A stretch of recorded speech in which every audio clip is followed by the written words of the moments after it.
In my last video, I discussed a bit about composting methods. I will assume you have prepared the manure and it's ready to be introduced in the field. I will also assume you already know why that is important. Hello farmers and welcome to the Kenyan Farmer. After introducing manure in your garden, it's time to incorporate it into the soil.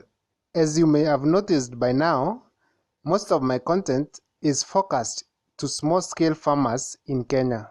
These are skills that are essential when preparing your medium kitchen garden, I would assume. I am using tools locally available like a jembe, wheelbarrow, and a panga. This process can be mechanized, but today we are doing it manually. Initial land preparation is very important because if it's done right, you can be sure that you will reap the benefits for a longer period. Normally, land preparation is done before laying of drip lines. With good land preparation, you can even produce a crop without using the organic fertilizers, something that is quite hard and expensive for large-scale farms. There are many ways of preparing a planting bed, depending on many factors like the crop, the soil type, water availability, climate, and so on. On my nursery bed preparation video, I also discussed the various types of nursery beds. Today, I want to focus on a raised bed. The size of the bed vary from farm to farm. These are the dimensions that I like using. So let's work with that. I like using a manila twine to mark the border around the bed. By doing this, I can have a helping hand around to work independently, being guided by the twine. I hope you still remember that the mini valves on the main line are aligned to the center of the bed. In this case, I'm using 2 lines per bed, although you can change it to 3 lines depending on the crop. Now, I know you may be wondering, must you raise the beds to plant or before laying the drip lines?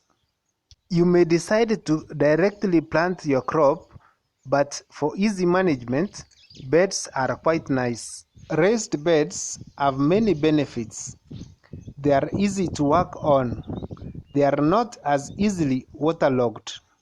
They have good aeration. There is also better root development. So, what about the general slope of the land? Well, a slight slope like 5 to 10% is still fine. For steeper slopes, you could consider changing the orientation of the beds to reduce the slope. Besides, since you are using pressure compensated emitters, that should not be a challenge. Still, it is important to ensure there is even leveling on the same bed. Like after laying the drip line, it should be in contact with the soil. The challenge you may run into if this uniformity is not ensured is if an emitter is suspended in the air. When the water comes out, there is a tendency to drain down the tape due to surface tension and gravity. As the water drops down, it creates spots of waterlogging when it actually contacts the soil, uneven watering. I know you can use a thread to guide the water to the individual plant, but that's a lot of work. Just ensure the uniform surface. Keep breaking the big soil clods and fill the valleys with the soil from the pathway. There is a lot of technology involved in leveling of large-scale farms if you are interested. Modern land survey instruments and systems like GIS are used. After you are done with the leveling, then it's time to install the drip lines.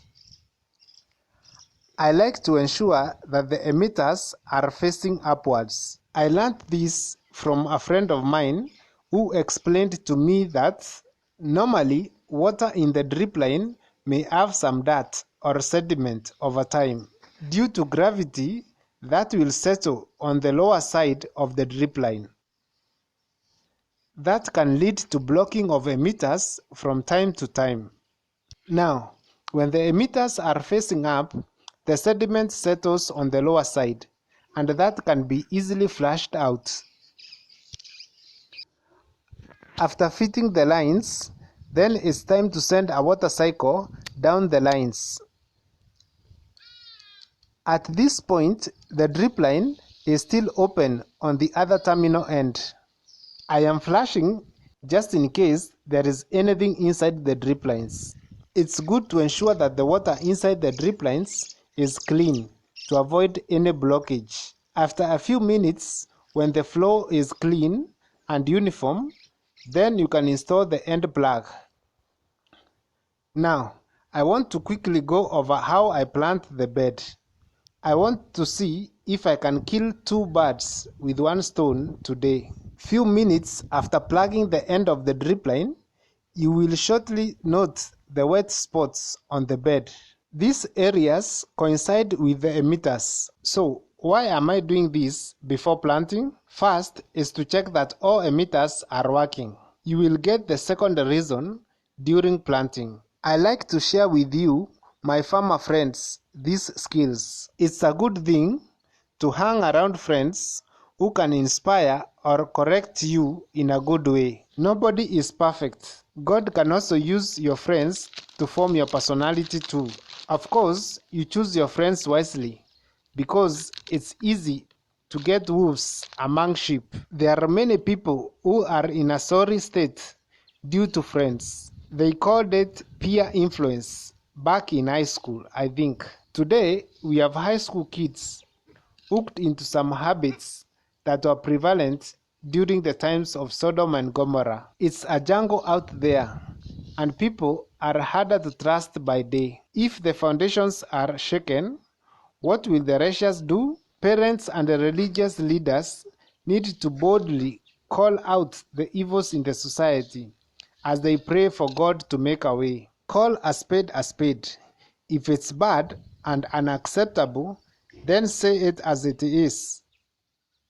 So, back to farming.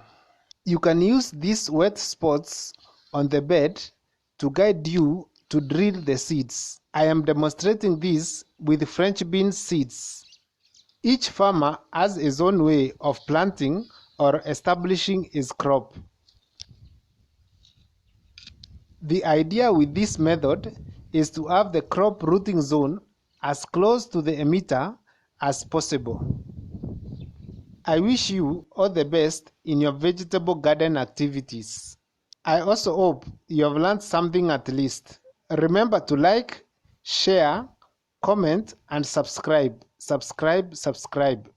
Thank you for watching. See you in the next video, and God bless you.